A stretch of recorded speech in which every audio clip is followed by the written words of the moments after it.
Hvala na žurnosti i na tabeli. Zašto sam smatrao da je tabela važna? Pa zato što nije sve jedno da li je taj novac ulogan 2007. 8.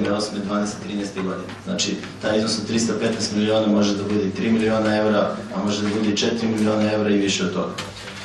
Ono što bi bilo dobro da u ovoj informaciji imamo, a nemamo, a to je koliko iznose dotacije od strane grada, republike i nekih drugih ustanova i organizacija koje su u tom vremenskom periodu isto ustanove kulture u Karadžići davale novac. Znači, mi ovdje imamo podatke samo što se tiče opštine Zvezdara.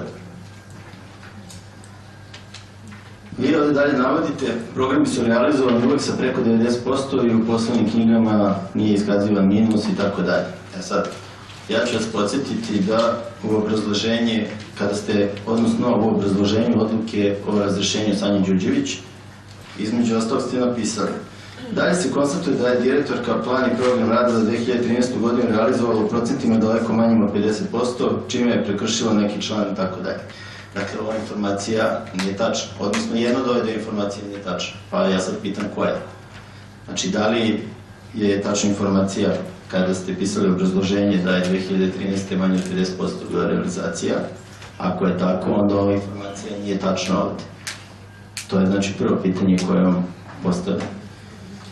Kada je reč o porezu na imovinu u informaciji piše sledeće: iako je rukovodstvo opštine Zvezdara u više navrata upozoravalo bivšu direktorku da mora da podnese poresku prijavu Upravi javnih prihoda grada Beograda kako bi regulisala plaćanje poreza na imovinu, onda to nije učinila. Sad, jako je bitno da znamo koliko puta ste vi to upozoravali. Jer ako ste upozoravali jednom u godinu dana, u 2 godine, onda to pokazuje priličnu nemarnost što se tiče organa koji su upravljali opštinom, samim tim i neodgovornost po tom pitanju. Ako ste upozoravali jednom na mesec dana, na 2 meseca, to već opet nešto govori. Ali se onda postavlja pitanje zašto ste čekali toliko dugo da podnesete prijavu umesto nje? Zašto to ranije nije urađeno?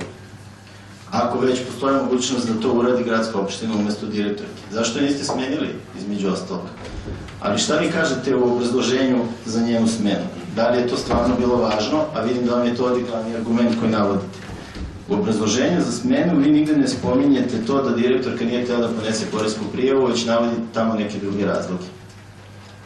Šta to govori? To govori upravo ono što smo mi tvrdili kad je bila na dnevnom redu njeno razrešenje, da je to bila isključivo politička odluka, a ne loš rezultat njenog rada. A svi ćemo se složiti da je ona loše radila. Dalje, šta navodite u ovoj informaciji?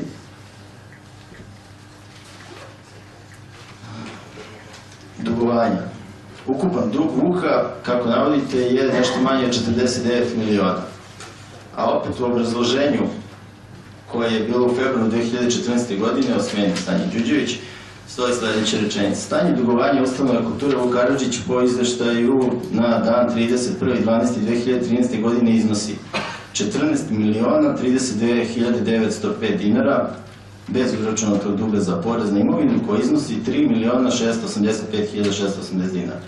Znači, to kad saberete, to je 17.700.000 neka hiljada, a onda 10 meseci kasnije mi imamo dugo 49 miliona. Pa vas ja molim da nam objasnite kako je moguće da je dug za 10 meseci sa 17,5 miliona, malo više, narastao na ovih 49 miliona. Znači, da li su ove podaci tačni? Podsjetit ću vas takođe da u maju, kada je bilo razmatrana isto situacija u Vuku, da je tada 34 miliona navodno bio dug, sad je 49. Dakle, ja ne znam, kad bi ustanova kulture nastavila da radi na ovaj način, za jedno otprilike 2 do 3 godine, s obzirom da njen dug rapidno raste, a da se prihodi opštine rapidno smanjuju, otprilike za 2 do 3 godine bi to došlo na isti nivo. Znači, Vuk bi dugovao onoliko koliki je prilike i budžet opštine Zvezdara. Dakle, molim vas to da mi pojasnite. Kako sa 17,5 miliona na 49 miliona za 10 meseci? A šta je radilo veće za sve to vreme dok je dugovanje Vuka raslo? Vi ovdje kažete u tekstu, čini mi se da je nešto koje je.